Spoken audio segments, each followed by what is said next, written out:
One of our favorite sponsors is back with us, Sunset Lake CBD. Yeah. If you're looking for CBD that actually does what CBD is supposed to do, look no further than our friends over at Sunset Lake. Let me break it down. Break it down, Mel. They're sustainably farmed, meaning they avoid pesticides and use sustainable farming practices to preserve the land for future generations. 1. 2, farm to table. They ship the CBD products straight from their door in Vermont directly to your door wherever you're at. Now that's cool.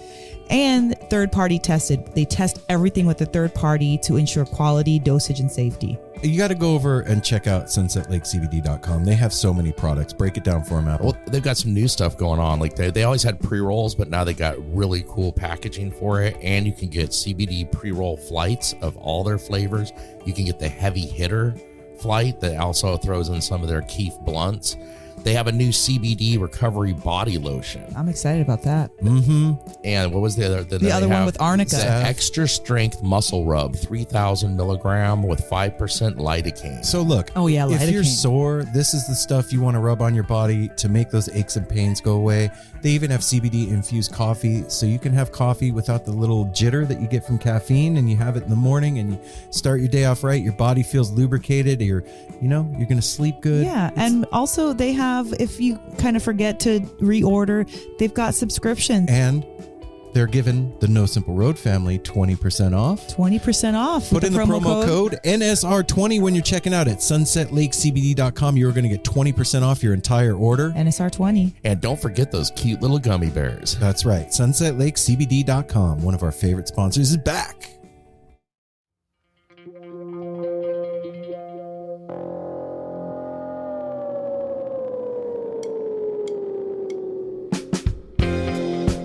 Hey everybody, when I get the chance, I like to support the Grateful Dead family when they own and operate businesses, and I'm sure you do too. And if you live in Portland or Denver, you know what you can do. What? Go to Fire on the Mountain. You can go to Fire on the Mountain because they have the best chicken wings, salads, burgers, pizza, desserts. Mel, help me out. And merch. What merch? They've got some dope socks. They've got t-shirts. They've got some beanies. And if you don't live in Portland, and if you don't live in Denver and are sad, you can totally go to portlandwings.com and order yourself some of those delicious sauces that Apple was just talking about. No, he wasn't. No, I was In the getting ready to last- talk about those sauces. Wow, Mel, far out, man. What sauce is Apple that you were just talking you about? also go over there, you can check out all their sauces, like their spicy peanut, Jamaican jerk, bourbon chipotle, raspberry habanero, their buffalo sauces, and their constantly, monthly rotating special sauces. That's right. And if you're not down with like the chicken wing hamburger thing, they got plenty of salads and vegan options to make your mouth and your belly feel happy. So go to portlandwings.com or FOTM PDX or FOTM Denver on Instagram. And if you live in Portland or Denver, 3 locations in Portland, 2 in Denver. It's the bomb, and it's Grateful Dead family owned and operated. Fire on the Mountain. Leave room for dessert.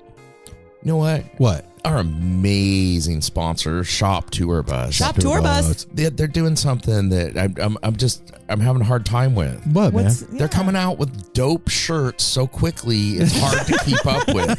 It's kind of like when Stephen King started writing books quicker than I could read them. That's true. They've come out with so many dope designs lately. Isn't that better though? And instead of having like shitty stuff coming out? No, it's absolutely A bunch of crap. Yeah, to like have too many good things to choose from. But like, I mean, the wheel in 3 different color variations, the estimated profit, the jackstraw, the addicts of my life, the not fade away. Like they do design so quickly and so well. You should go to shoptourbus.com and check out what they got going on. Look at these designs that we're talking about when you order them. It comes in an all over print box that is definitely a keepsake to keep your stuff in. And it comes with all kinds of extras in there. And some of you are going to get a Miracle Grateful Dead bootleg cassette tape in your order. Yeah, and they got restocked with those too. So I think chances are probably better. Yeah. And they're giving you free shipping when you put in the promo code. No Simple Road, all one word. Then you get free shipping from our family and friends over at Shop Tour Bus. So go to shoptourbus.com or at Shop Tour Bus on Instagram. Use the promo code No Simple Road. April 19th through the 23rd, down in Ventura, California, we are going to be celebrating with our Grateful Dead family at Skull and Roses. Skull and Roses. Skull and Roses? I said Skull and Roses. What? 5 days on the beach. 5 days. That's 5 insane. days. On the beach? 5 days. Holy crap. 2 performances by Phil Lesh and friends. Wow. We're going to get a performance from O'Teal Dark Star Orchestra. How about the Garcia birthday band? Our Portland hometown favorite. heroes. Leftover salmon circles around the sun. And what I'm dogs in a really pile, excited about is the Latin Dead. and Boombox. So Boombox. this year, there is an expanded Shakedown Street. There's places to cool off out there. There's camping options. Go to, I almost said shop tour bus. Go to skullandroses.com and get yourself some tickets now. Come hang out with No Simple Road. We're going to be there too, man. Just saying. Yeah, you're in for a special treat. As we said, this is hallowed ground. It is just magical. Who hollowed it out? It's like the Grateful Dead, It's hallowed. Jimi Hendrix, Janis Joplin. Like so many people have played there. Yeah, Right on. yes, it is. Thanks for the That too. correction. It's hallowed too. Yeah, but Everybody- it's like stepping back in time. It definitely is. If you want to know what a Grateful Dead show was like back in the 80s or 90s, just come with us to Skull and Roses, April 19th through the 23rd. Go to skullandroses.com and make sure to check out wallofnews.love. Every week they have different articles with bands that are playing, and all kinds of really cool stuff is going on over on Wall of News. So go check it out.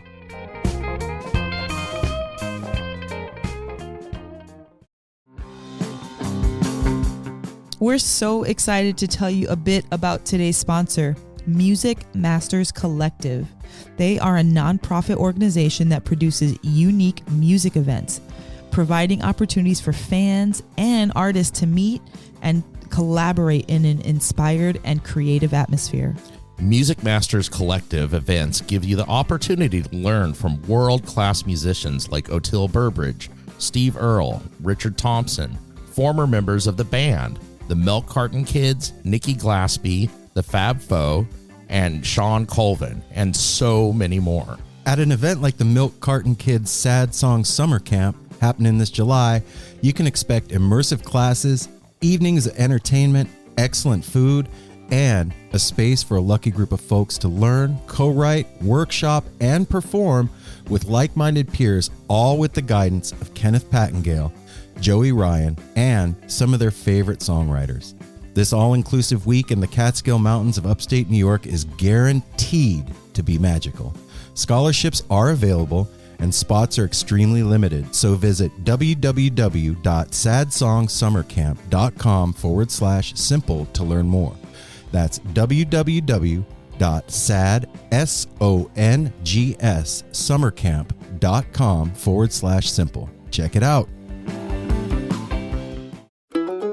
Hey everyone, Chris Pandolfi from the infamous String Dusters here to let you know that my podcast, Inside the Musician's Brain, is back on the airwaves for Season 4, which means it's time once again to get deep with influential musicians from all across the musical landscape to really understand and translate the lessons of success, failure, inspiration, and hard work that are behind the music and the artists that we love. My guests this season include Rachel Price from Lake Street Dives, Sam Bush, Chris Wood, Chris Funk from The Decemberists, Lindsay Liu, MC Taylor from His Golden Messenger, and more. Check us out, and thanks for listening.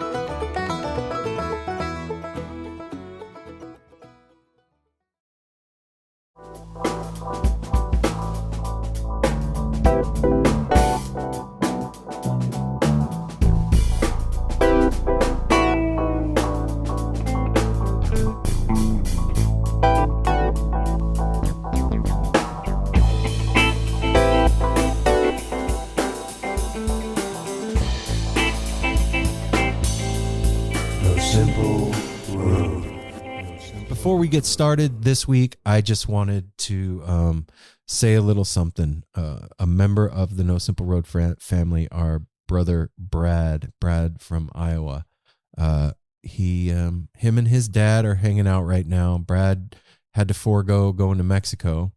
His father is in hospice right now, and he is taking the big transition. He is graduating, the final graduation from corporal to non-corporal, from matter to spirit. And I just wanted to say that this episode is dedicated to Brad and his dad. His dad's name is I just had it too. John Jacobson. And I just wanted you all to know, and so that you can keep Brad and his dad in your thoughts. Send them some light beams, some good loving, some positive mojo. Yeah, some peace and some strength too, man, and maybe a few laughs. You know, it's hard at the end of life when it's all serious, and laughing is like nectar. So maybe they have time to laugh and enjoy with each other before they pass on. Yep. I think so. Brad, we love you, man. You're one of the coolest travelers that we have seen and run into in our travels all around, man. Yep. And I know that you are going through it right now, brother. And if you need anything, all you have to do is reach out your hand. If your cup is empty, we are here.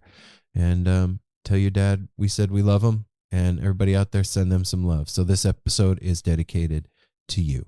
And it's brought to you by The Edible Beats. Oh. What? Boopata. What does that mean? I don't know. You just said it. Boopata. Boopata. Hey, now. No Simple Road family, what's happening? It's kind of like ta-da. Boopata. This is Mel. This is Apple. And this is Aaron. Yay! Yay! Woo! It's Monday. No Apple's Simple surgery's Road. done. He's feeling great. Everybody. Yeah, I think I am. And me and Mel are back from Mexico. Yeah. Yay! We had It was such a good awesome, time. huh? It's good. Mel, how was it?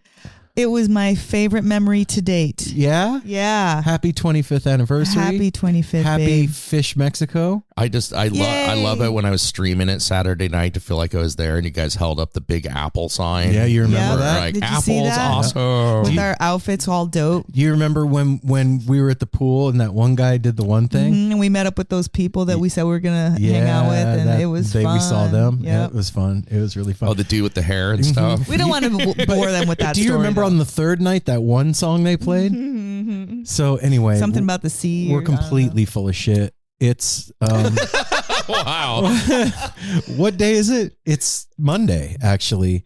The week that we're leaving to go to Fish Mexico. We don't leave for a couple days, but we're doing this in advance so that when we get back, we don't have anything to do, because I know that Mel and I are gonna Need some rest from our jet lag. Yeah, they're going to need what you're saying. recuperation. I'm Yep. going to be recuperating, so it'll be a recuperation. So Yeah. welcome to the 19th edition of the No Simple Road No, 19. Weekly Rewind, 19. done in collaboration with the Edible Beats out of Denver, Colorado. The Edible Beats is taking your mind and connecting it on a deeper level with the people that you love and the food that you eat, and making you see things differently. And we partnered with them so that we could produce this No Simple Road Weekly Rewind thing that you're listening to right now, and do the same thing for you with your ears and no food, right? Yeah, ear food. Mhm. This is food for your It ears. Yeah, is. food for It's your moisturizing ears. and your hydrating. brain. Food for No your brain. Simple Road, creating food for your ears. That's right. That's our new slogan. That's cute. Yeah. That's our new It's T-shirt so cute over right in the now. merch. No Simple Road. They're so hot right now. No, we're so cute right now. Do either of you guys know where my phone is? No, but I know where mine is. If I can see it. Can you? It's over there by your keyboard. Okay, never mind. Mel's got it. Mel, I want you to pull up the No Simple Road Instagram page. Oh, okay. All of you out there, if you don't already follow No Simple Road on Instagram, and you're on Instagram yourself, and you're listening to the show, that's just weird. Yeah, you should But do it. You should do it. Look at that. Look at the latest post.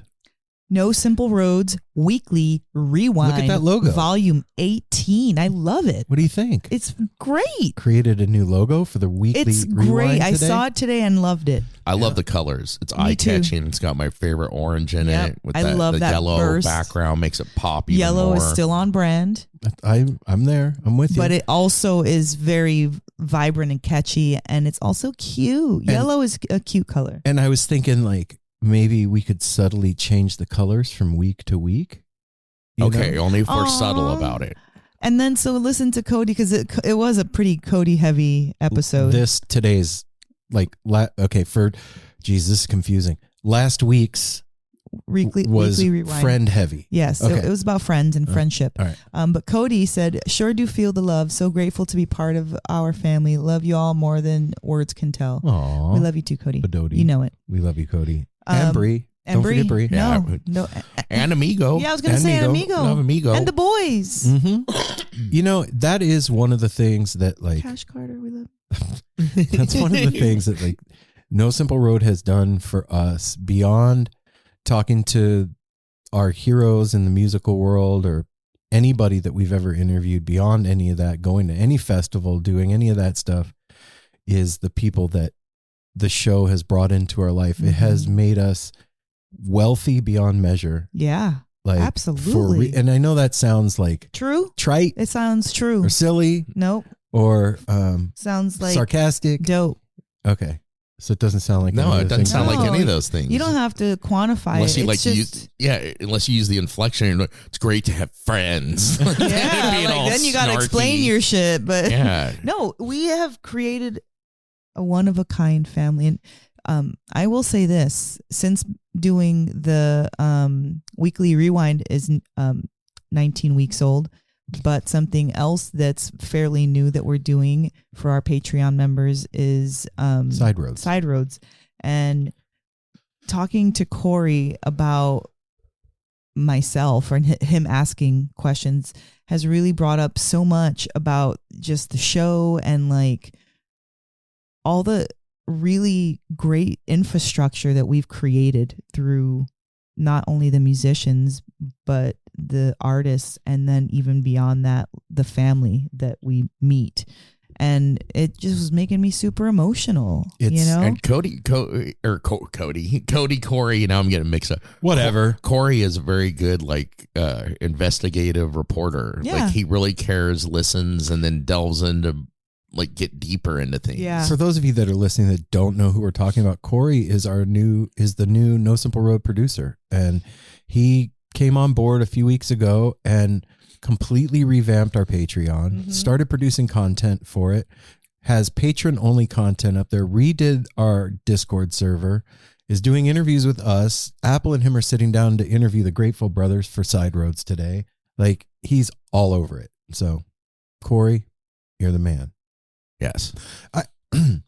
I wanted to, since we are on the eve of a couple of days before leaving for Mexico, and we're not on the eve, and Apple is a few days away from his surgery. I wanted to talk to you guys about something about getting nervous. Okay. Okay. And so I was on the treadmill today, and I'm running, I'm listening to Fish, and I started getting that like pre-show anxiety, pre-trip anxiety, going somewhere and being in a different place, or even the feeling that I get when we're here and we're like getting ready to leave to go to the show. Yeah. And I thought to myself, why am I doing this to myself? Like, why am I allowing it to happen? Because I'm not at the mercy of my head. No, Right? because you just brought it into your head a second before Right? that. I made it happen. Like, I'm not. Like you were running just fine without any of that stuff. And then all of a sudden, this like feeling of anxiousness hits me, and I start like, it's kind of hard to breathe for a second. It's like the beginning of a panic attack almost. And I was like, why am I doing that to myself? And holy shit, I can choose to not feel like this. And then I do started. you like feeling like that? Because that's something, I don't know if you've asked yourself, like the kind of You'd hot like that roller rush. coaster of how anxiety makes you feel like when it first comes on. It kind of is like the going up part of the roller coaster. And then when you get those feelings in your stomach and all that, it's like the going down, and then even after you go down, it's not done yet. The ride is still on. So you still kind of have a little bit of that like nauseous belly, but excitement because it's going Okay. more straight. You know what I mean? So this is how my crazy head works. And I thought through the whole thing today. Like, While you were, I Well, feel I like was- Twilight Zone music should start playing. As come on, Why? go ahead, Apple. why? Because he said this is how my brain thinks. Oh. Yeah. No, I thought through the whole thing today, and like, it's a weird a weird chain of events that happens. Like I said, it's that feeling of like all of a suddenness of it. And I wasn't thinking about it prior to that. Out of the blue. Yeah. Out of the fucking blue. It just happened. But then I'm in it. Right. And I'm like, I don't like this. And then I give myself a marker, a mile marker in whatever's going on. Like once we get on the shuttle to go to the hotel, when we land, I'll stop feeling like this. Or once we get to the show and we've gone to the coat check. So you actually like set yourself a goal timeline, Yes. like Yes. you know you're gonna have it up till them, and then it's like, okay, this is where I put my foot down. This is I'm the mile done now. marker. Or this is the point where I can like let it go because there's nothing that can happen extraneous, which is bullshit. All those points could have been let it go. Right. Right. And then I was like, okay, wait a minute. I can totally just choose to not do this time. And Is that what you did? And it was, well, sort of. He's getting there. I'm getting there. Okay, We've all got a right. podcast. We got like 40 minutes to go. Let me get there, man. Come on. Tell the long, this is the Come on, long dude. story. So, like I said, I thought to myself, well, I could just choose to make it go away. And then I couldn't. And I was like, what the fuck? Like, I made it happen. Why can't I make it not happen? And I couldn't come to a solid conclusion as to why. And then it was like, you know, when you were younger and there was rabbit ears on your TV, and like the reception would be great, and then all of a sudden it'd go to static, and then it would be great. That's kind of what was happening. Like, I can just choose to not feel like this. And then I was okay for a second. And then all of a sudden the anxiety came rushing back. And I was like, no, I'm not doing this. And then it would go away for a minute. Maybe that's simply an exercise in increasing that desire to be calm. Like, it's like when you're stuffing a shirt in your drawer, you kind of have to push it with your hand in, like you don't just get to close it. It's called creating a new neural pathway. Okay. There. Is what you're talking about. So, or folding a shirt and stuffing it in a drawer. It's kind of the same thing. Yeah. I mean, I think that people understand my, ideas a little bit better. Yeah. But I'm just saying, like, if it's happening like that, because we're from the outside, we know this, right, Apple? Nobody knows what's going on this? inside my head. Oh. Sort of. You act kind of natural, actually. Okay, anyway, go ahead. I'm sorry. That's it. You guys know what's going on, but what? What do you mean? It's what you were describing from the outside. You're not calm, cool, and collected. You are stressed. Like even your Body tactile sensation, like the way that you literally feel changes. Like you always say that my hands are like sticky and clammy. Yeah, like you kind of, like I was going to say, like a lizard. You kind of turn into a lizard. You're a lizard person, I think. I am. Or at least you can turn into one temporarily. But no, you have it. It's energetic. I can't really let my hair down until that happens too, because you have to take care of me. Yeah, it's I have to match that or like buff it, kind of. And I was thinking about like being at the airport and feeling like that at the airport and being like, fuck, I don't want to feel like this right now. And thinking to myself, I'm going to do everything I can on this journey to not be that way. Like, I'm going to try and be conscious of it as much as possible. I ain't saying I'm going to be perfect. Don't think about a white polar bear. Yeah, I'm not. Thanks a lot, Apple. Again, and we're talking about something that can happen spontaneously too. Like, it's great that you're noticing it, and because if you notice it, then you can, like, if it's bothering, you can make moves to kind of correct it, or at least, be present with it when it happens, instead of like being mindless about it and not knowing. Just letting it carry you away. Yeah, just letting it freak you out like it always does, because that's not fair either. Maybe you can't always control it to where it's stopped, but maybe you can control it to where it's being acknowledged and you're not at the mercy of it. Yeah. And like, go ahead, Apple. Are you able to like distract yourself with like Other shit? games or listening to music or watching something, or does it overcome? No, okay. it's like you are singly focused. That's where I'm at right now with the surgery thing. It's hard to eat. It's like, okay, you just need to distract yourself and not think about this. Put on one of your favorite shows, and I can't.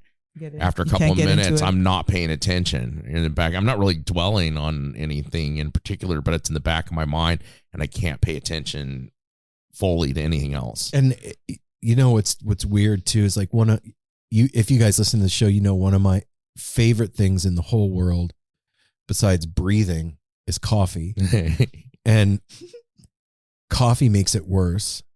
And that's why I made sure to get us that new coffee machine because you're making more anxious. You're stimulated on top of stimulation. Yeah, it's an exponential thing, and I'll like make a cup of coffee when this is happening, knowing it's like your safety blanket that it's going to make it worse. Like this is going to be delicious, but it's going to suck. It's going to cost me. I'm going to pay for this. I'm going to pay for this, but it's delicious. But, well, I mean, this is also an awareness of habits of your own self that make you question that. And I wonder what it is that makes one like that.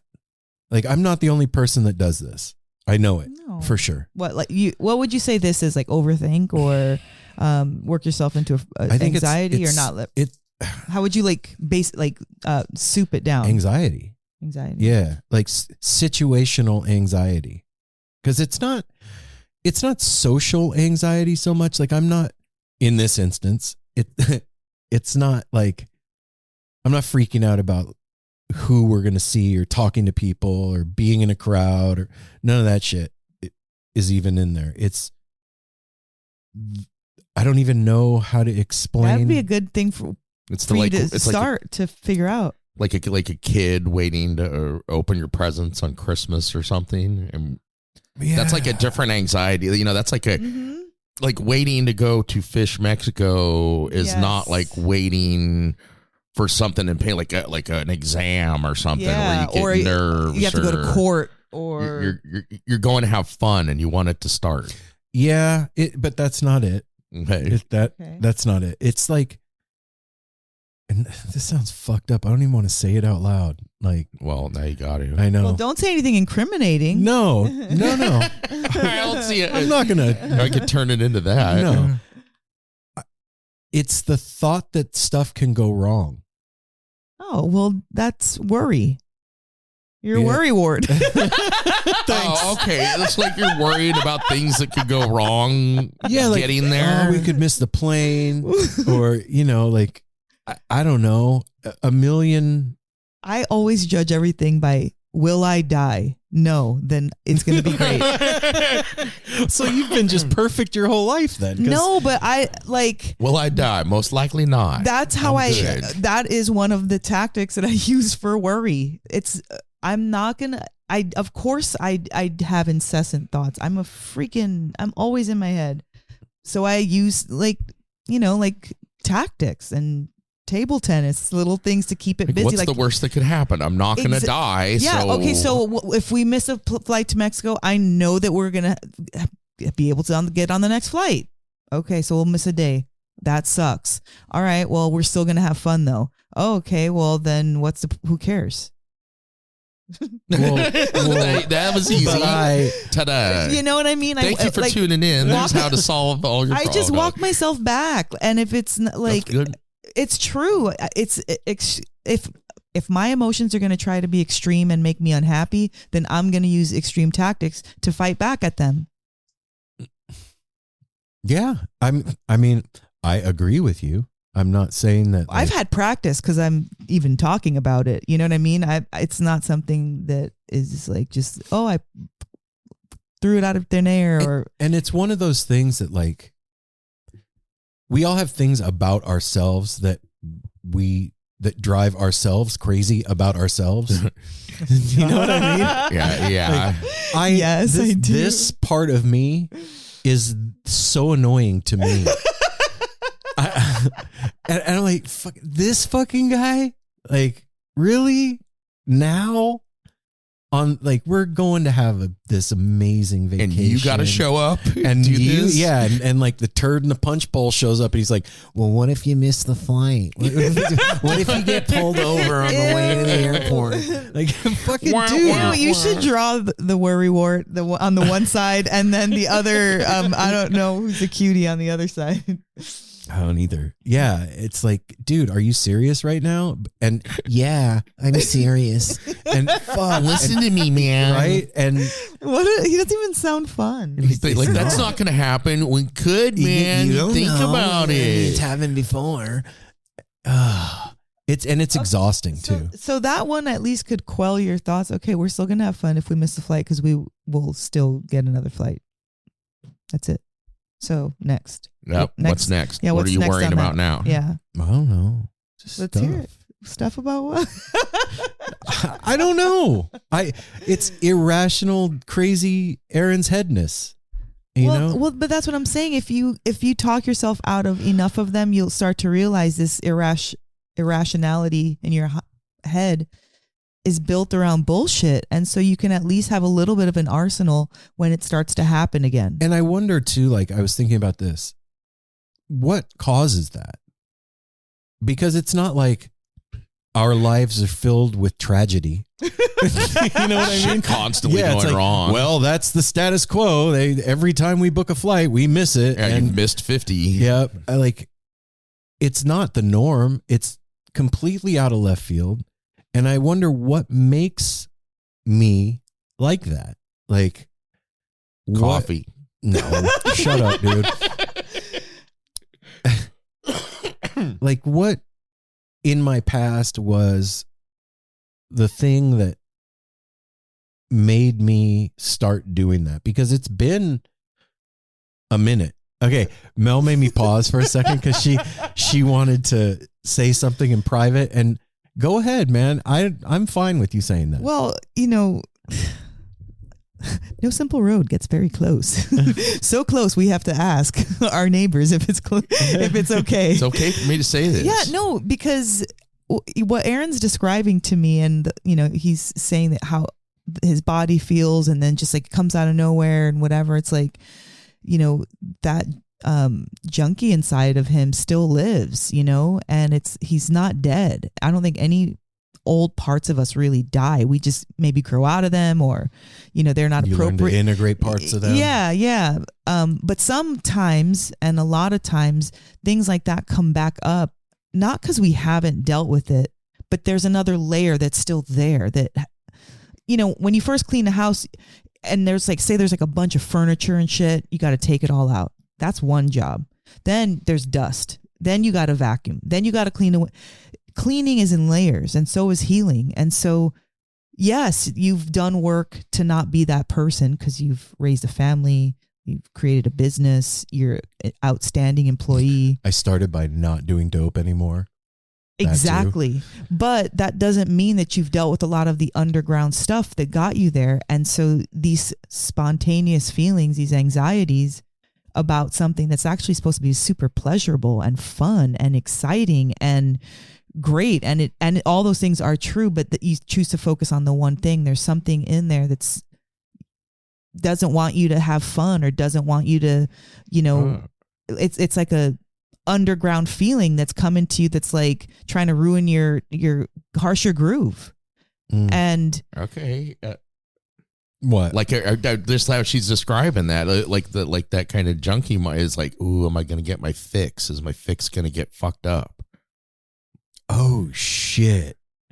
And those feelings are wow. still there. We shouldn't have recorded this. I'm embarrassed now. No, I'm just kidding. You can always that's cut true, it out. man. I ain't cutting that out. No, I'm just saying. I'm just saying, like, you're describing that, and even though I was around for a portion of your life that wasn't all. No, you did. You were around for like the bitter end. Yes, struggling to stay on. The worst of the worst. Yeah. You didn't see you like got the best. You got the best of the worst. You didn't see like the highlights. what got me there. You didn't see how far it went. No, and well, you didn't. And you didn't see like the functional addict of like the dude that would get high and go to school and get straight A's and well, that's the working. person, the tail end of the person that I met. Right. So yeah, I did. I was there for that part, but I wasn't so close, you know? And also that's a secretive event, and you're not around publishing and boasting about things that you've done. No. So it's a whole behavior system that I don't believe that you've completely healed all yet, because you're still alive, and that was for a good duration of your time, and you still have to work some of that shit out. I'm here to say that guy's fucking annoying. Call him out then. That just helped me, like what Mel, that just helped me understand more when you get anxious with stuff. Because what did you say? The first thing you brought up as an example was like, we're going to miss the flight. Well, what's that going to do? That's going to mess with your fix. Then you're going to have to figure out another way to get that. Like then you're going to have to fucking catch that next plane. And that's exactly. And now that you said that, that is exactly what it feels like. That is it. Wow. You guys nailed it. Like for real. And I can feel it in my body. Like that is it. Hell yeah. Fucking weird. That's fucked up, man. It's not fucked That's up. That's fucked up. It's good. But it's good. It's fucked up, but now you know. That helped me, bro. Like, because I think probably all of us have that a little bit and stuff. That just fucking talking that through. Wow. That's an eye opener, for lack of a better word. Like, whoa, okay. Because you're going to be okay. And I've been energetically together with you for a long time. Yeah. And when that person comes, that's what's between you and me. Yeah. So there's always nothing between us, and then that person comes in, and that's the person. That's the person you got to walk away from sometimes, and like out of the room or something. I'm just going to let it be. Energetically, I can't. I won't go further. When that happens, like when that entity. No, you won't engage. Our dynamic in that space is like, you won't engage with me. You're like complete. You disconnect. Yep, done. It's cut off because. And you're not a bitch about it. No, you're not like an asshole or anything. No, you're just like, I'm giving you space to go through your shit. Mm-hmm. And then we'll hang out later. Yeah, when you get to your mile marker where you feel like everything's okay, then I'm here for you. I like to think that that's my parenting in our relationship. That's how I handle like the kids a lot too. You know, like I'm not ever telling anybody what to do, but I can in not so many ways. You know, I can shed light on something that maybe I want them to see, but I'm not going to call outright, because you still have to discover shit about yourself. Even if somebody thinks they know something or can help you get there, like you still have to like make that connection like you just had. You have to feel it in your stomach, or in your head gets warm, or like you get embarrassed, or you have to feel No, that's for me, that's not embarrassing. No, not embarrassed, but you know what I mean? Like I'm talking about all the different things. The way that your energetics picks up on your body, you know, like some people get like the hairs in the back of their head stand up, you know, like some people get tingly and numb. Some people like kind of faint, you know, like there's these certain things that your body tells you when truth hits you. Yeah. Yeah. I've experienced that a lot in my life. Like you hear something and you're like, oh shit. You can feel it in the pit of your stomach. That's my intuition spot is like my solar plexus most of the time. Yeah. It's your second brain. You know? Got to learn how to digest that. Literally. Make it work. Yeah. But what you just said, man, that's a big deal. It's a really big. I've been dealing with that for a long time. Yeah. Like since before we met. Long time. And like, that's not like, not on the day to day. It's not something that I like struggle or like, I'm going to go use or no, I'm not there at all. But it manifests in weird, different ways like this, like what I'm talking about. And today was like one of those days where I was like, I'm fucking sick of this shit. I think it has to do with you working out and eating better. That's a whole other thing that happened today because too. it's tied together. It's tied to self-worth with you.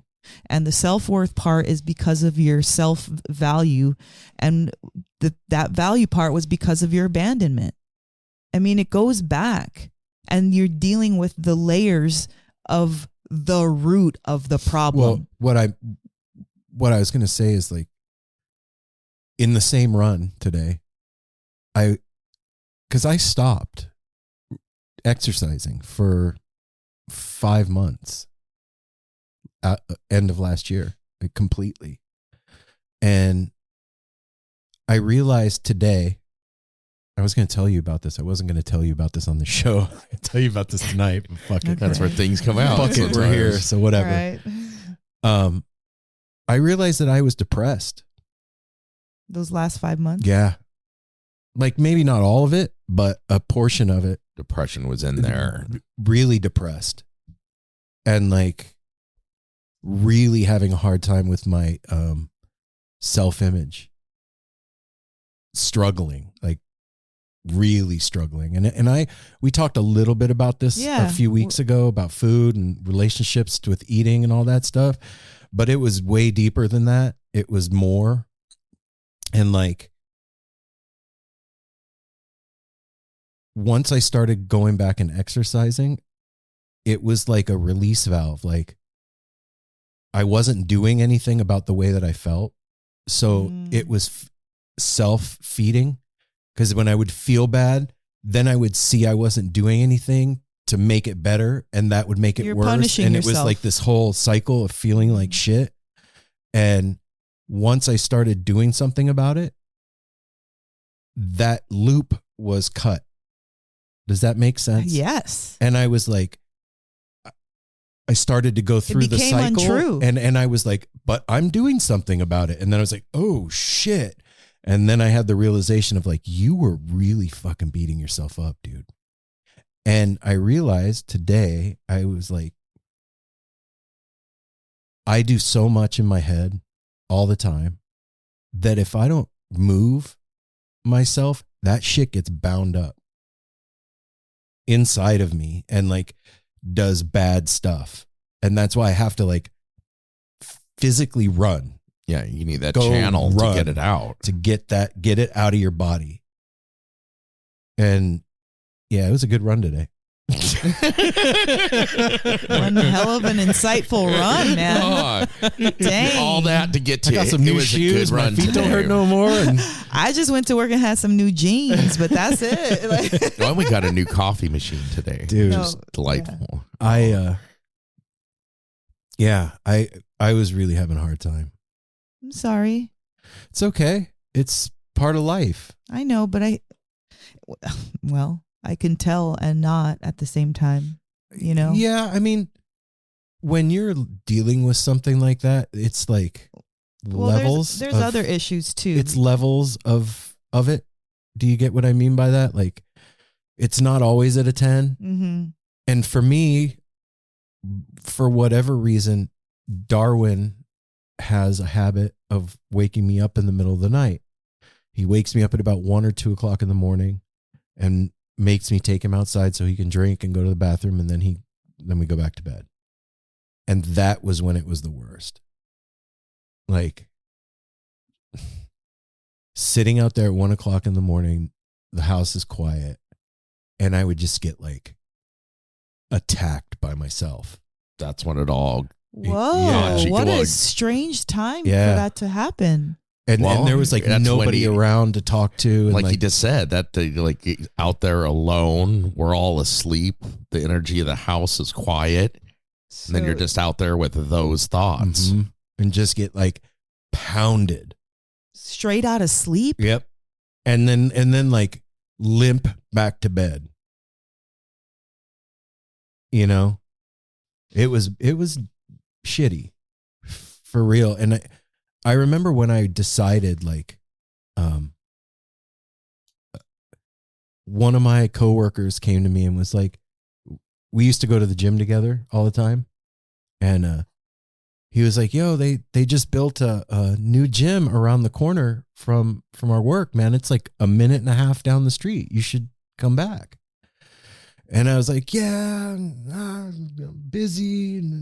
Things to do. Podcast. And he was like, all right, man. And then a couple weeks later, he was like, yo, have you gone by there and checked it out? You should go check it out. It's really nice. Like, you should come back.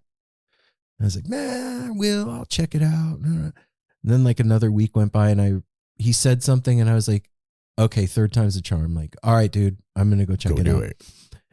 And I'm just making the decision to go do it. I felt better. Because you had a solution there. Mm-hmm. When the running does suffer, my dad's been a runner his entire life. I remember this is a long time ago. He said it. I think my sister said to him, it's like, you like to do that because you're running from your problem. He's like, you can't run from your problems, but you can run with them. And it made him feel good to fucking run. And it helped him think. He ended up he put like just a shelf across the unit, and he'd actually work while he was running. He loved running so much. He would run for hours and put a plank across like in front of him on the treadmill, and would be looking at files and have his computer because he's here. an attorney. Yeah. He would actually work while he was running because he liked running. So, and sometimes it was just a brisk walk, but he's always done that. I just remember, I was pretty sure my sister says, like, you're just trying to run from your problems. Nope. It's like, you can't do that. But you I run love with running, them. but I don't do it very often just because I know I want to extend my knees and my frame. But I love running. And I think we've talked about this on the show too, but like the whole running thing for me is a whole used to be thing in and of itself. It used to be. Like fat kid Aaron getting teased in junior high school, couldn't run and would like cry fucking PE and shit. Why is that funny? It just was. When I think about it now, like my mom would write me notes for PE because I didn't want to run. And so it's a big deal to be able to do it now as an adult, you know? And do you still feel that memory of that kid? Yeah. You know what, man? This is going to sound stupid, but that Jonah Hill thing that we watched, I can't remember what it was called. You People? No. Oh, the one where he was doing like the interview. Yeah. Yeah. And Are you looking it up, Apple? Yeah. Sky Dogs. He had that cardboard cutout of himself when he was like all heavy. And he was like saying, what's your biggest obstacle? And he was like, this guy. I related to that so much, and watching that helped me with that so much. It like Stutz. That's it. It made me like, aw, because I was mean to that kid in my head all the time. Like everybody else. Like, fuck you, dude. Get the fuck out of here. You know what I mean? And like, no, man, you're coming with me. Come on, man. We're doing this together. You know, that really helped me. I have a collage card that I want you to remind me to show you after this. It's reminding me of what you're talking about. Okay. Yeah. But yeah, I knew like our friend Brad. Brad, if you're listening to this, I hope you listen. No, you're going to listen because we're going to email or like DM you and tell you to listen to this episode. We're sending you a ton of love. His dad is in hospice right now. And we love you, Brad. And thanks for letting me know that you weren't going to be making it to Fish and why. And I appreciate you taking time out of what's going on to even tell me anything. Yeah, that's, that right there, Brad, when Aaron told me that, like, you didn't owe us anything to tell us why you're not going to be there or whatever. Like, we just appreciate your friendship so much. But like, for real. For real. And the reason I brought it up is because, like, he said, there's something waiting for you guys down there. You know, he said that place is a fucking vortex, and especially with that group of people, it's something magical. He said that when he went last year, it was a turning point in his life, and he was like, when we were at Northwest String Summit last year, he was like, you two need to go to Fish Mexico, and it wasn't like you two need to go check out fish. It's fun. No, he was like, you two need to go. And so I told him that. I was like, one of the main reasons. It seemed impossible at the time. It did.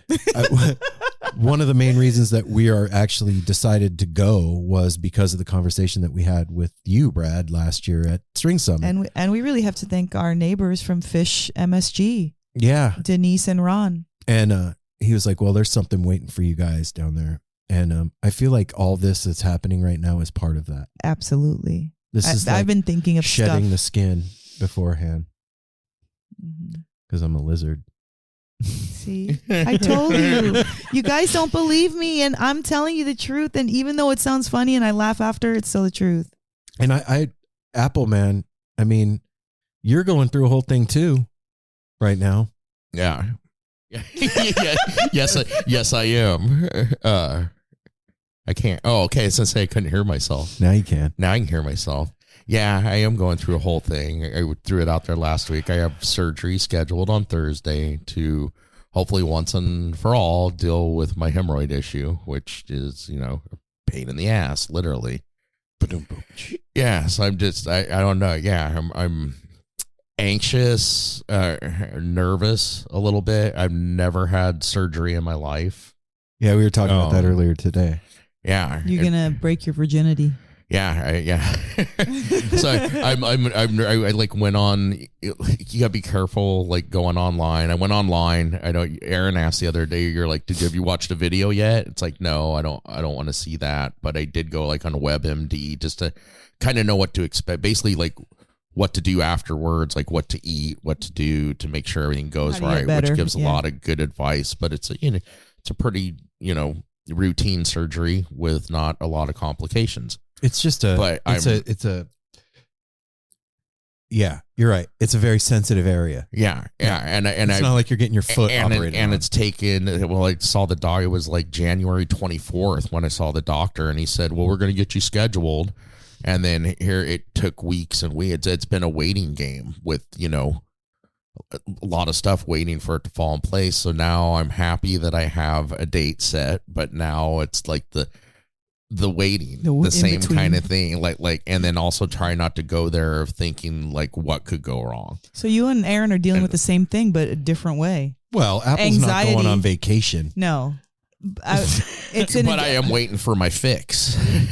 literally, yeah. Like, sometimes sitting in, you got to be fucking uncomfortable for a minute. Like, it's not different. That's different. We're talking about, but does happen too. That does. I also had the anxiety of like things going wrong. Like this morning, I was going through the like.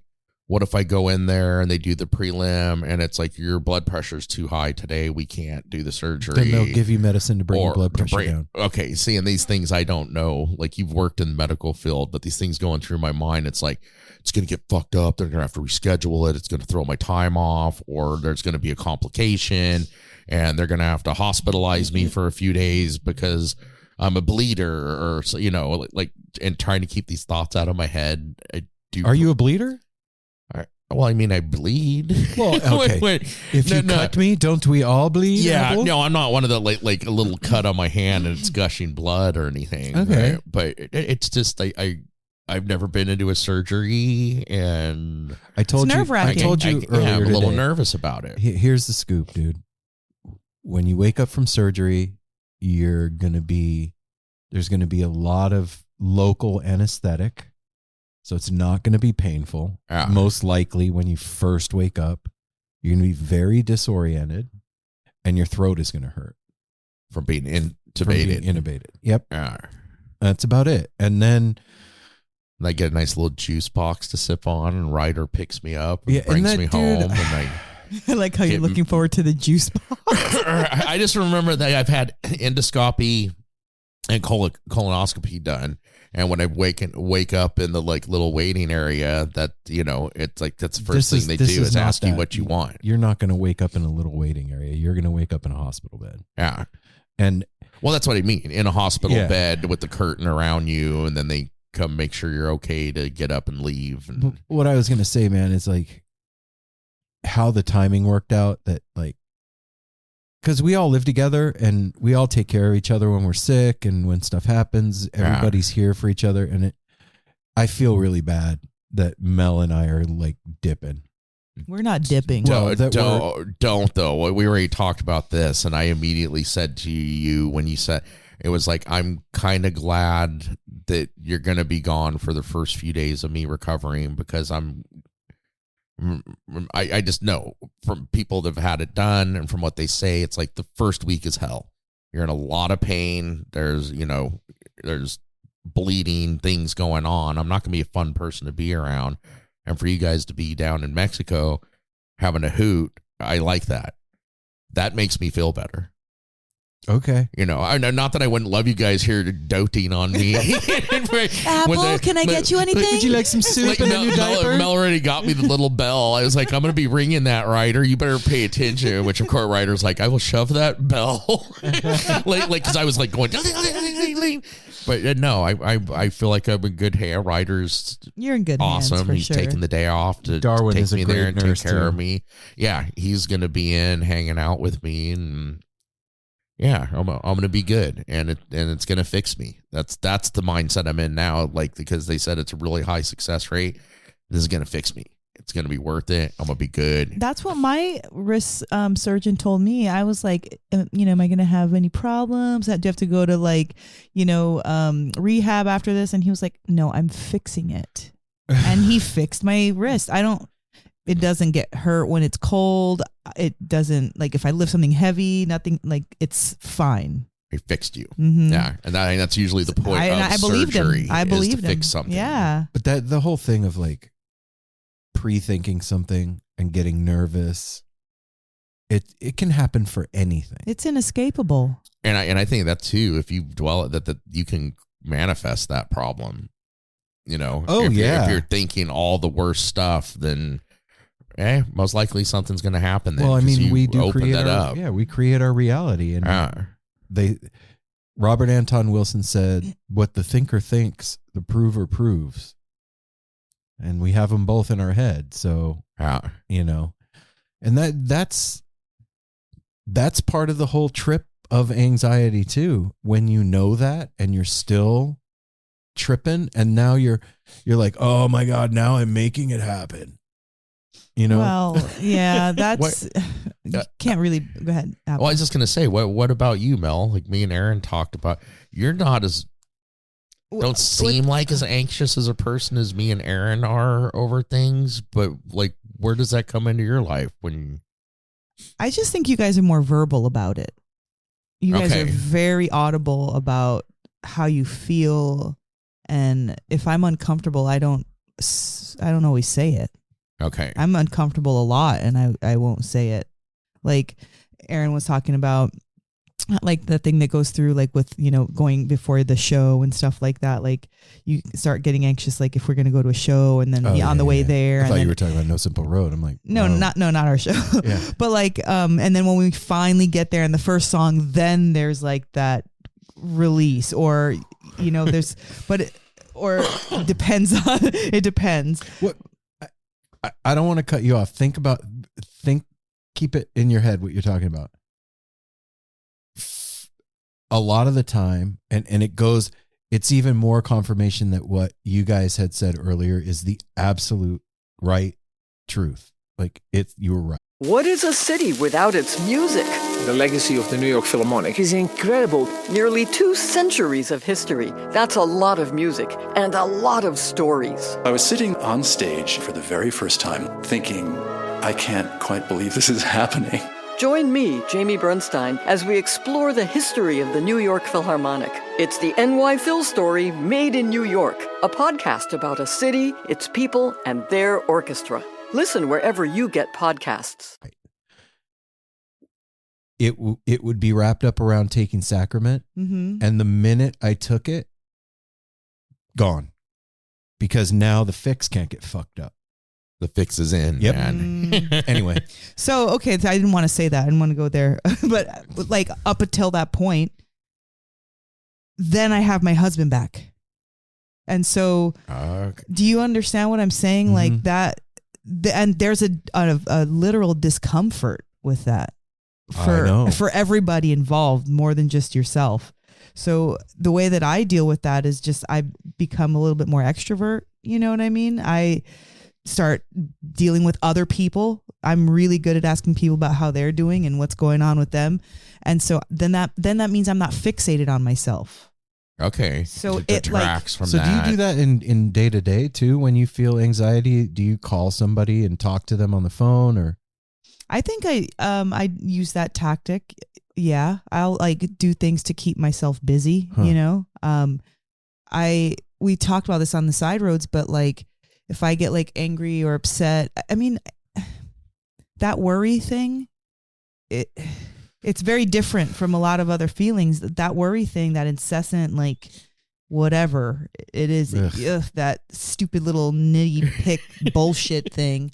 Like sometimes I can escape it, but sometimes I can't too, even with tools and tactics and tricks. Like sometimes I do need to yoga so I can just like, now I'm just playing with my body. Do you know what I mean? Like my head is semi-quiet, but if I'm like, say like in a pose and I'm like focused, then at least I'm taking that focus away from that chatter. Putting it on. Yeah. So it doesn't necessarily mean that it's gone because it's a perfect outlet because I'm not busy, but I can redirect my focus into something physical.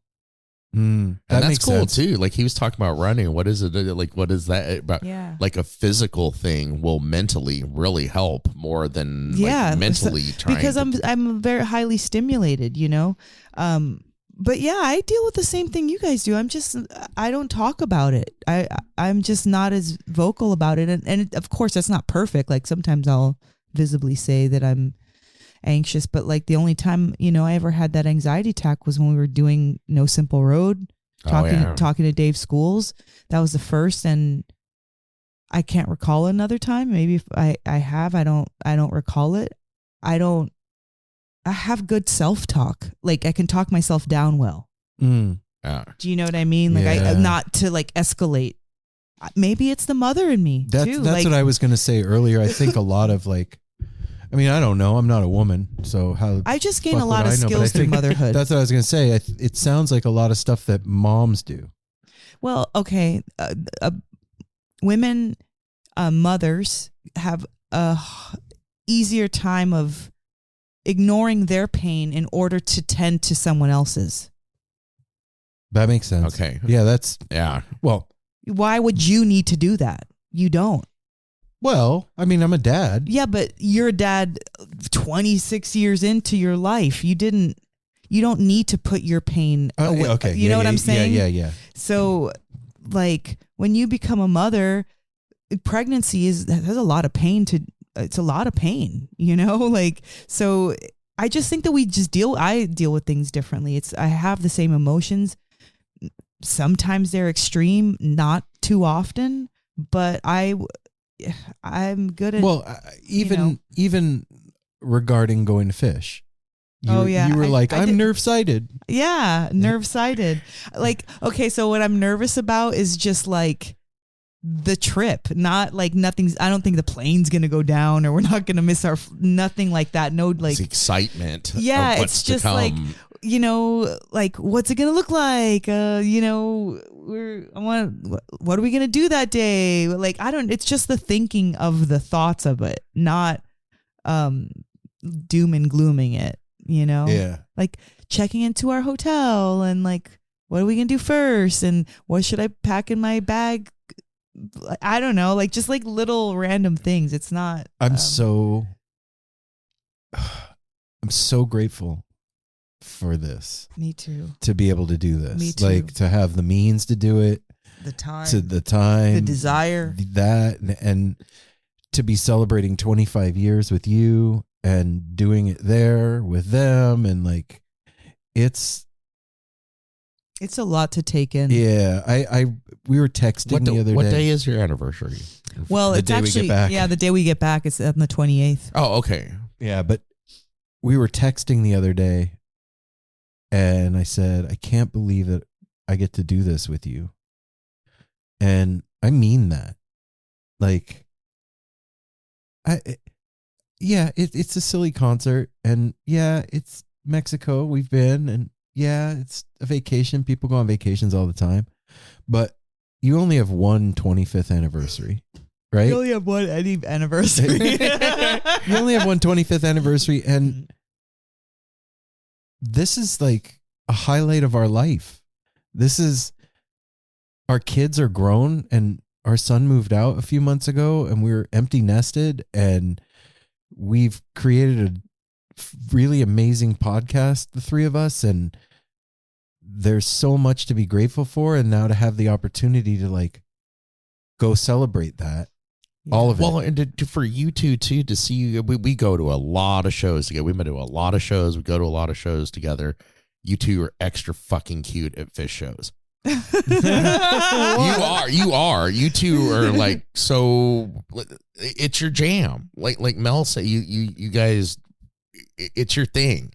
And to see, especially Mel, is so excited at Fish shows, and you dance, move, your whole thing. You're a little kid. Almost. Yeah, I feel like when we were at Gorge and you were running up and down that. It's like, oh my God, she's running so fast down the hill, she's gonna fucking hurt herself. What some would say, she runs like a antelope. Out of control? Out of control. Yeah, it's the fucking cutest. Just picturing you guys. I can't wait. I already told Mel earlier I'm gonna, because I know Thursday, Friday night I'm not gonna feel like it, but I'm gonna stream Saturday night. So I'm there kind of with you guys. And he wants us to put something up in the air for him. And yeah, you guys are going to win the lottery that day, and you're going to be rail riding. So, which is oh my God, I forgot about that. We're going to win it. So if you don't know about this, like, in order to quell the lining up of people before the show 30 hours trying to get on the rail, they did something really cool at Fish Mexico. They sent everybody that's going an email, and they were like, look, if you want to get into the show early on these 3 days, one of the days is like foundation members only. I saw that. But like on these 3 days, if you want to get into the show early, fill out this form and we'll put you all in a lottery. And the day of the show at 10 o'clock in the morning, check back and see if you won the lottery, and you'll have a spot in line, and that's how you line up. I was like, that's fucking cool. Yeah. And that gives everybody a fair shot. What if I overslept? Now I'm fucked, but not now. Well, since this is a future cast, congratulations on winning the lottery that Thank day. you. That day. Thank you for that day. Getting up front. I feel like it will be on Saturday. I was expecting it. I really was. I was expecting it to happen. I'm expecting it too. Yeah. Well, I wanted to talk about one thing that has nothing, well, I guess it does have a little bit to do with anxiety, but something happened this week. I finished that book that my friend sent me. So randomly in the mail one day, and this happens, Sarah sends me stuff like that all the time. It's usually a great book that she's reading and needs to share with me. And I open up this book, and it's Premka. What is it? The white bird. The white bird. Cage. White bird in a golden cage. And it is one of the stories of one of the leaders high up in Kundalini Yoga when Yogi Bhajan was still alive, the founder of the Western Kundalini Yoga movement. And she was his literal number one, and she had a tell-all book, and that's this book was. And it fucked me up for a minute. And what I mean is, it just hit places in that book that she just talks about, like her experiences of them creating this branch of yoga, which was really no more than his bunch of things that he had put together, some Sikh religion's mantra and practices, along with some yoga that he learned, and his charismatic self, and Ayurvedic ways, and all of these things, and he put together to create Kundalini Yoga. And he had her help him do this, and you gotta give people backstory, because they don't know why why would the book do that? Like, who cares? Well, okay, I mean, it's a tale of one of the gurus. I'm getting there. Okay, it's a tale of one of the gurus, gone wrong type thing. But the whole reason that it's affected me and why I even care about it was because I in 2012 flew to Espanola and spent 28 days there in an ashram, and a Kundalini yoga ashram. The Kundalini yoga ashram. It's it was the headquarters of Kundalini yoga, because they had one also in LA. But this was like their headquarters for their solstices. They would do these camps and workshops down there, and it was teacher training. Yeah, teacher training. So I went there and spent a really fucking weird 28 days there, but also it was great. I mean, it was great in a lot of ways, and it was weird in a lot of ways. And all the ways that it was weird, I kind of dismissed because because I did. Because you wanted to do it. Because I wanted to do it. And when I do something, I want to do it. You know, like I don't want to just half-ass it or give up. I want to do it. It's like red flag. No. Red flag. Not, no. I'll stay away from that corner. You know what I mean? Like I won't go over there. And reading this book, like she's exposing all of the, not only sexual abuse, but the mental abuse, and the spiritual one was the worst of all, because there is a special kind of place for people who fuck with other people's psyches. And this man that's what he did. The Tradicum. So there's a certain kind of meditation where so fucked up. You and you can do this for more than just him, but this was his branch of yoga. He's talking about this, where there's a photo of him, a specific photo, and you place it anywhere from a certain distance away from you, and you do like an eye gazing meditation with your lids like half lowered, and you're focusing and looking at the image of him. And, you know, you're saying a mantra, you're in a position, a yogic position, you've got your fingers in a mudra, and maybe even chanting. It's been a really long time since I did that specific meditation. Thank God. But he freaking was like imprinting his image in people's psyche in the awake and in the closed eye state. Like you would get yourself into that in between, like limbic state of like in between awake, sleep and dream, and you know, where you're completely and susceptible to everything. And then this dude's like image is burned, imprinted in your psyche in that limbic because space. he had you focus on that till you get the like tunnel vision, so when and everything disappears. Yeah, exactly. When you close your eyes, his image is burned there. If you open your eyes, his image is there. And so there was like it messed me up also too, because I felt like she had another part of my story of all the things that I suspected and the whispers that I kind of heard. And then she not only confirmed it, but gave, like we were talking about a moment ago, when you hear the truth, you know, it feels a certain way. Yeah. You can feel it. And I read this book in like 3 days. You know, it's not a big read. It's not a huge novel, but still, like, I could not put it down because I was in fucking shock. And the company is still running. It has multi-billion-dollar companies. I would walk by and she'd be sitting on the bed reading, and I'd look over and she'd just shake her head at me like, fuck, I can't, oh my God. Like, just the every way that, time I walk by. Because it just made me so angry. It made me really. What was it? Do you feel like you got hoodwinked? Well, I mean, there's always some level of embarrassment when you feel like, what the fuck, what I was doing this whole time was just bullshit.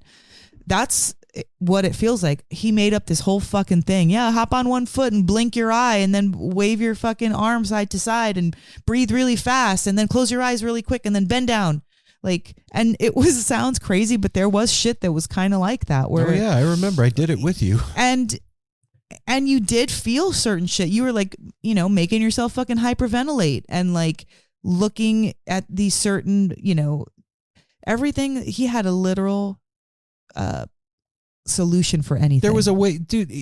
The way to have sex, the way to wake up in the morning, the way to take a shower, the way to eat. If you're a man, you need to have a reishi knot on top of your head and cover it with your pug, because it is better for your electrical field. He had to sit on sheepskin because he was so sensitive to the etheric elements that it would disrupt his electrical field, so he needed It's like- sheepskin yeah. to sit on in his Rolls Royce. And he constantly had people massaging his feet nonstop because he said that if he falls asleep, then he might die because he leaves his body when he sleeps.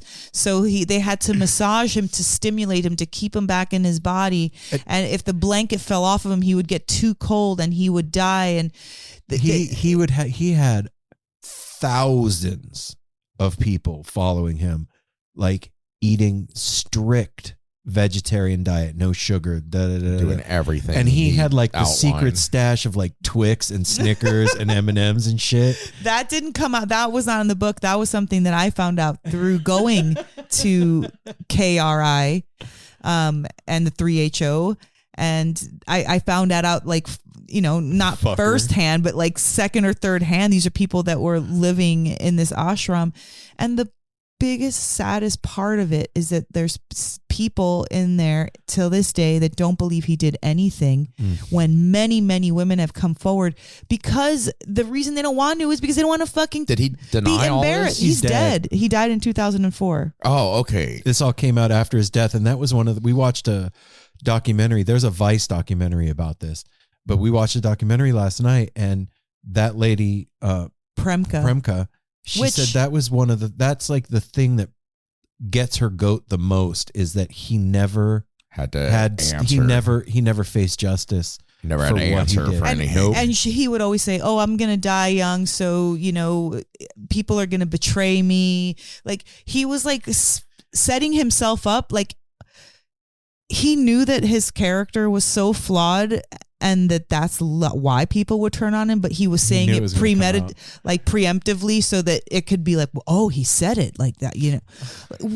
Oh, jeez, such a shyster. People did turn their back did he on die him. young? How old? Well, he was like in his 50s. No, 70. Oh, okay. Was it 70? 74. Oh, 74. okay. Okay, sorry. And- there you go. and- I don't remember. Dude, and he was like He was super overweight and diabetic at the end, and like just Yeah. like all bloated, and he's like supposed to be this like the gig was up at that point. Oh yeah, but like, everybody was still like, "Oh, Yogi Bhajan." wow. Yeah. so till the very end. He was whoever he was. Like he had that notoriety and that fucking. Well, even when something like that, I mean, that is fucked up. That kind of like that rocks your foundation a Yeah. little, but still, you got so much good out of it for yourself, like your own. I did. I got a sense like of accomplishment. teaching you how to do things which you did on your own. And it taught you, Mel, how to do really hard shit. It really did. And it taught me that too. Like that level of commitment that I dedicated for that time of my life in yoga, like made me become invincible.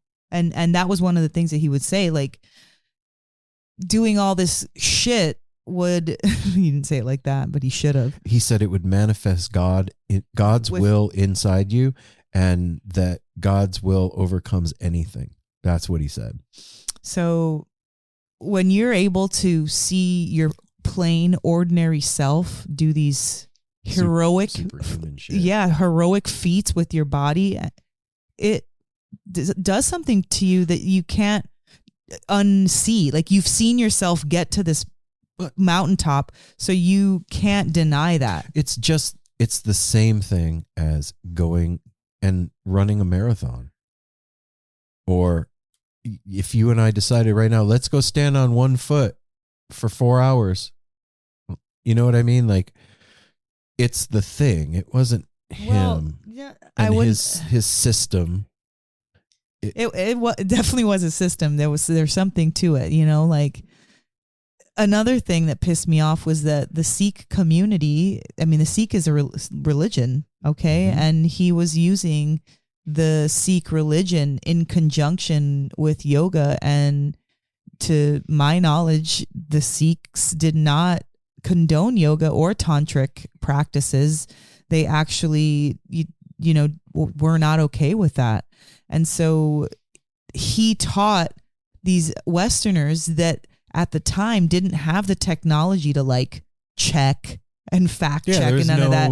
There was none of that. So they had to take his word for it that it was what it was. And even the name that he gave his first in command was, I think she said it was like the Punjab way of saying, calling them her mistress. And she didn't know what that meant. She thought it was like he said she was chosen of God is what he told her it meant, or some shit like beloved of God. Beloved of God. But it really meant like my side piece. Yeah. The mistress. Wow. And so she's going along thinking that this is like some noble name, and it's like being called shithead, like, you know? And did she just recently wrote this book, or it just came out? I'm sure she's been writing it for a while, but yeah, it came out in 2020 around the Me Too movement, you know, and she got a lot of shit for it, and is still getting a lot of shit for it, saying that that's not true, she's that lying to she's get lying, publicity. blah blah blah blah blah. But she was one of the first. She helped to translate those Sikh scriptures that he wanted her to translate into English. So she was so connected to him for so many things. And then the way that she would like explain that he would like just like have sex with her and then kick her off the bed and make her massage his feet so he would fall asleep, and not like no cuddle, no, it was muffled sex is what she said. And like, I'm reading this and I'm getting, I feel like it's happening to me.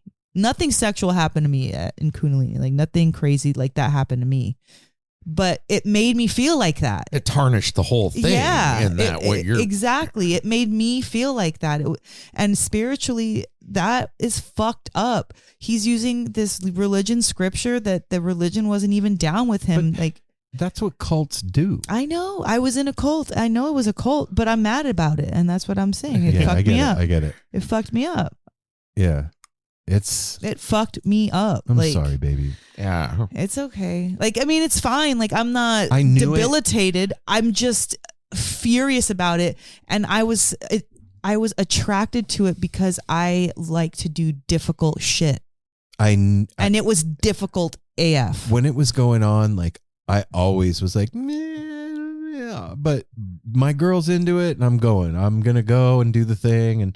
And then I would see like the bullshit and I'd be like, but I wouldn't say anything. And then I started speaking up after a while. You were a supporter of there. me. You were a champion. You bought me my sheepskin and I bought my $90 yoga mat. You didn't trip. And I wore my turban with you. Yep. We did our thing, man. There's pictures to prove it. And we went to white tantric yoga together and fucking killed it. Like, yeah, no, that's there what I was see. Even with positives. all the bad shit that's coming, you made positive shit out of it. I remember Aaron being so like, bro, I never thought I could do. When you're talking about like holding your arms up for so long, it's like that made you stronger. Yeah, both of you. It did. No matter what he did now and everything, you can't take that away of the growth you had. This is how do you, like, every time I try to do, I haven't been able to do Kundalini yoga for years now. Like, I use some of their stuff, but I haven't been able to like sit down and actually do a session because I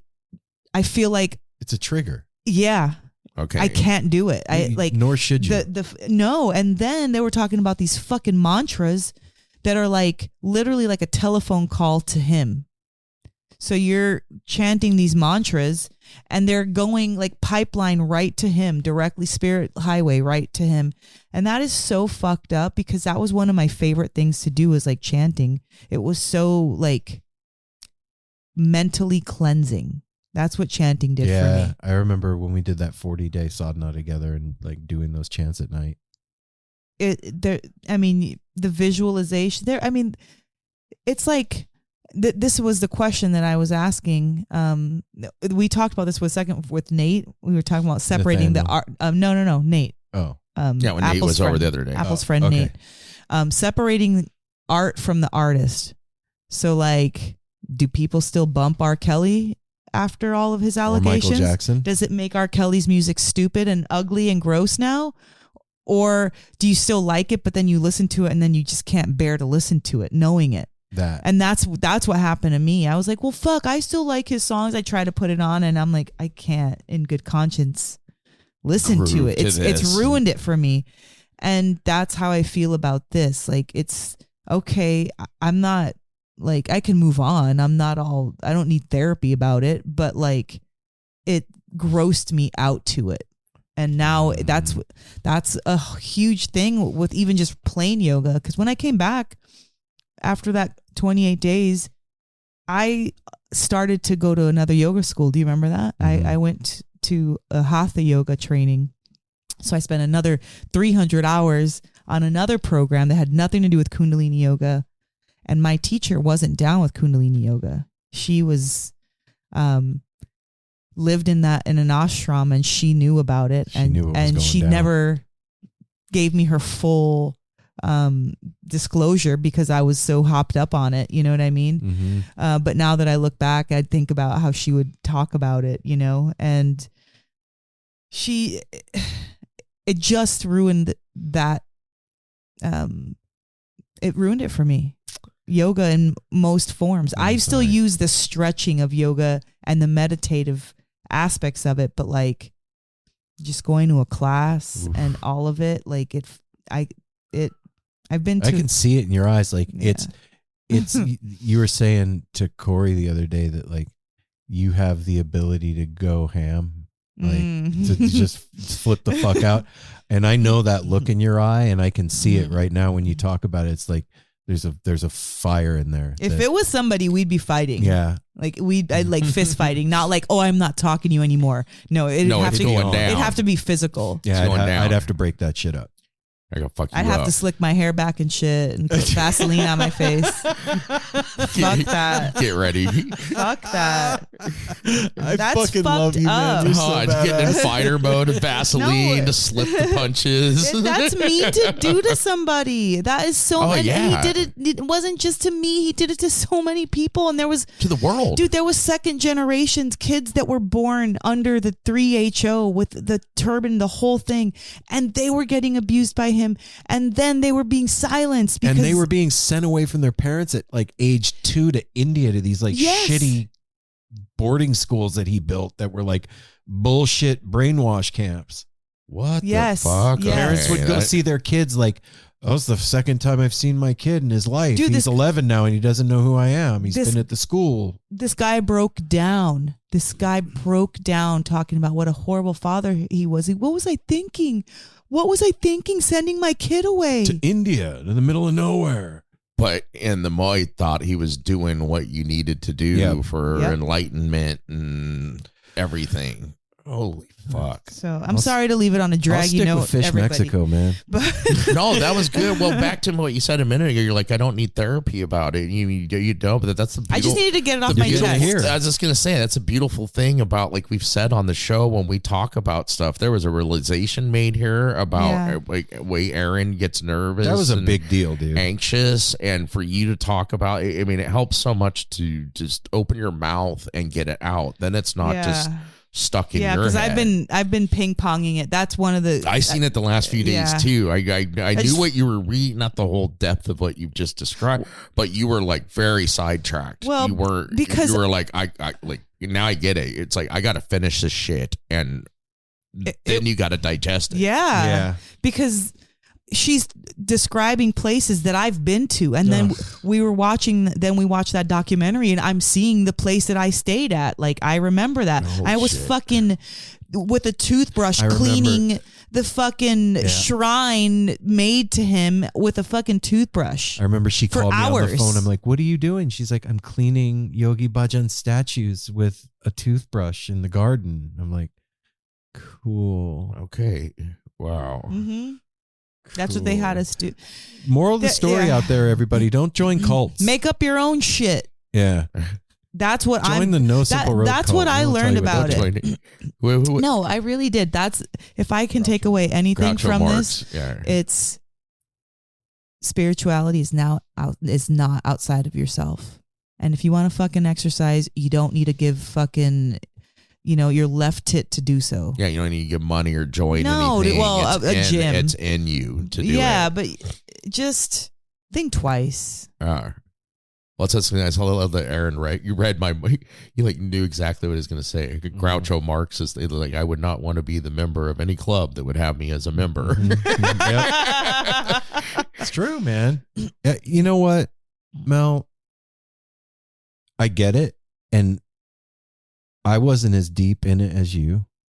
Not at all. But I feel like that too, and I understand the feeling because I went through it with Christianity, and it sucks, and I'm sorry that happened, baby. Thanks. And I love you, and I got your back. It was Christianity. I felt it was more the people that were lame to me. Well, the whole thing. Well, the whole thing, but I don't know why I didn't take the whole thing so personal. It was like the people of Christianity where we were at that fucked it up for me. With this, it's like the whole fucking system is like a turd. And I was like, more please. More turd. I love that flavor. Turd flavor? Okay, I'll wake up at 3 a.m. to eat it. Sure. Ugh. I mean, I was fucking waking up at 3:30 a.m. Okay? Rubbing oil all over my body. That was a fucking thing. I was there. I did it too. Tapping. Well, cold shower. I could never do it. Tapping, my body like a fucking monkey, literally like a monkey on different parts of your, limbic system. It wakes up your limbic system. Ugh. I'd be like, I'll stop. It's fucking cold. Maybe this will be a side road that I'll really get deep on and tell all about all the bullshit that I fell for. But some of it was, again, like fucking Michael Jackson. Do you still sing when it comes on? And again, you're a fucking amazing person, no matter what that douchebag did, what you took out of it, and who you are. I did take some good stuff out of it. Yeah, definitely. I know. I know it's not a wash. It's just how I just feel. That's hurtful. Yeah, that's hurtful. I feel that's hurt hurtful. more than stupid or gullible or like the wool pulled over my eyes. Okay, fine, whatever. That's true too, but it's not that. I feel like hurt. There's so many people out there that are still in are much deeper, like mentally fucked up than I am, that can't go on with life. Those people that they were interviewing yesterday, their posture.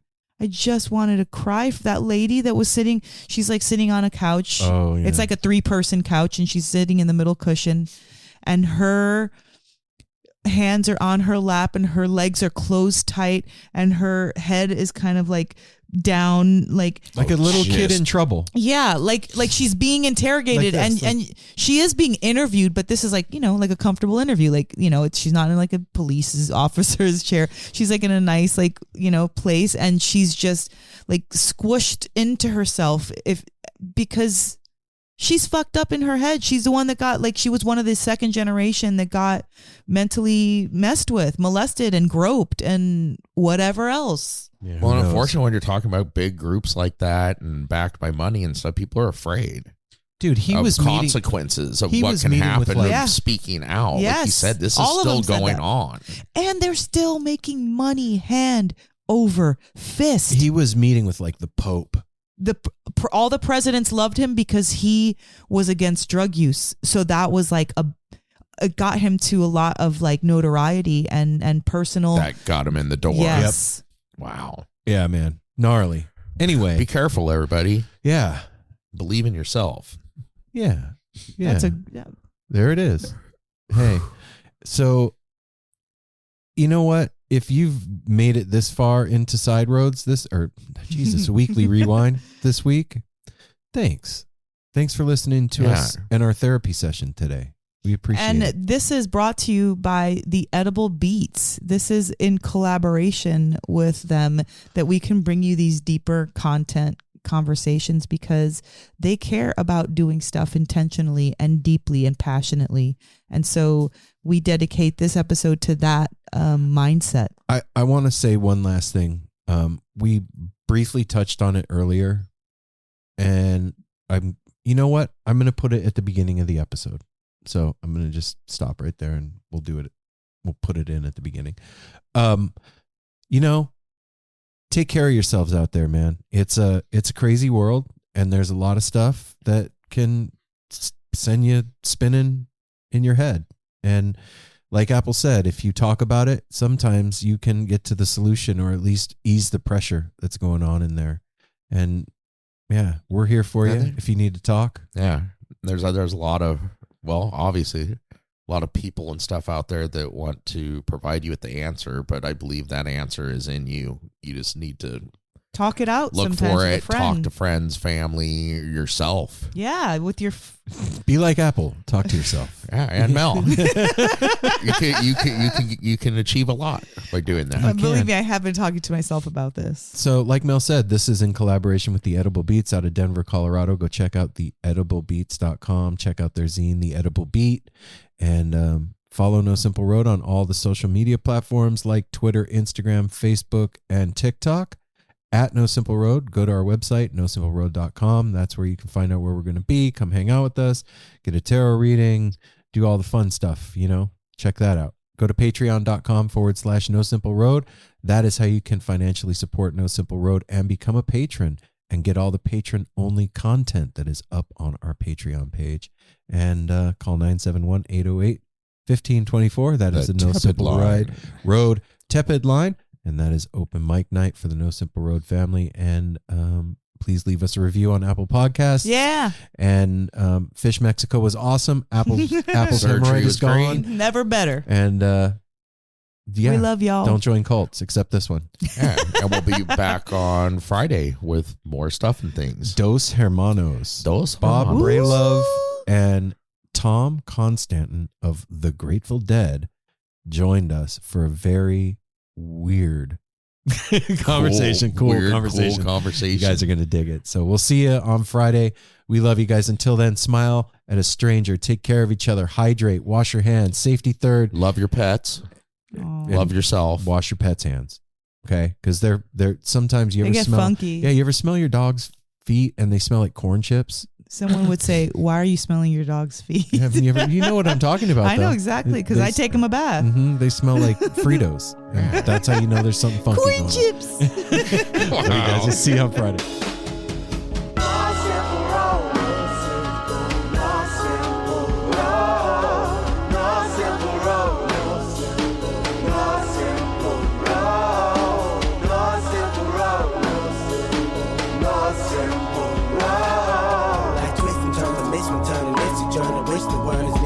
But it's a burden. Family needs has been deferred, and hella means been the earth, and alchemy can bring the birth, the melody of a newborn. So persistent, so resistant, so insistent, so commitment, so resilient, or haven't you learned it? No simple road. No simple road. No simple road. No simple road. No simple road. No simple road. My windshield is shattered as I focus through the spot in the corner that is still intact. The react is both a defense mechanism as well as a fear. We've traveled this road before, so we may think, but it's a tad bit of strange similarities that feed an A=A complex. The fears of your past do not equal the perplexities of the current road.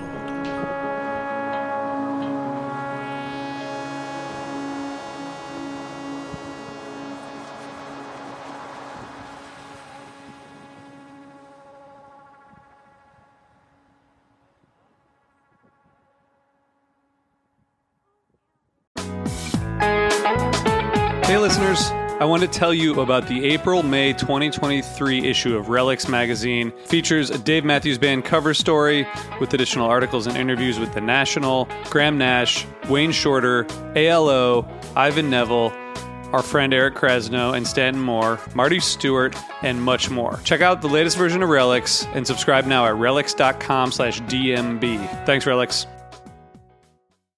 Well, hey friends, my name is Zach Lupitin. You may know me from the band Dust Bowl Revival, but I also host a music discovery podcast called The Show on the Road. For the last 5 seasons, I've been able to dive deep and have intimate chats with folks like the Lumineers, Ani DeFranco, Wolfpack, Keb Mo, Lake Street Dive, Bela Fleck, and more. So guess what? After 150 conversations with some of my favorite songwriters from around the world, we are bringing brand new episodes to the Osiris Network. New interviews and intimate acoustic performances will be coming at you this summer. And which episodes are coming next, you ask? I am Zach Goody, the lead singer for the band Smash Mouth. Our band is called Milky Chance. We are based in Berlin. My name is David Shaw. I sing and write songs with my band, The Revivalists. Trust me, these conversations go some wild places. So subscribe to The Show on the Road on Osiris, and we'll see you soon.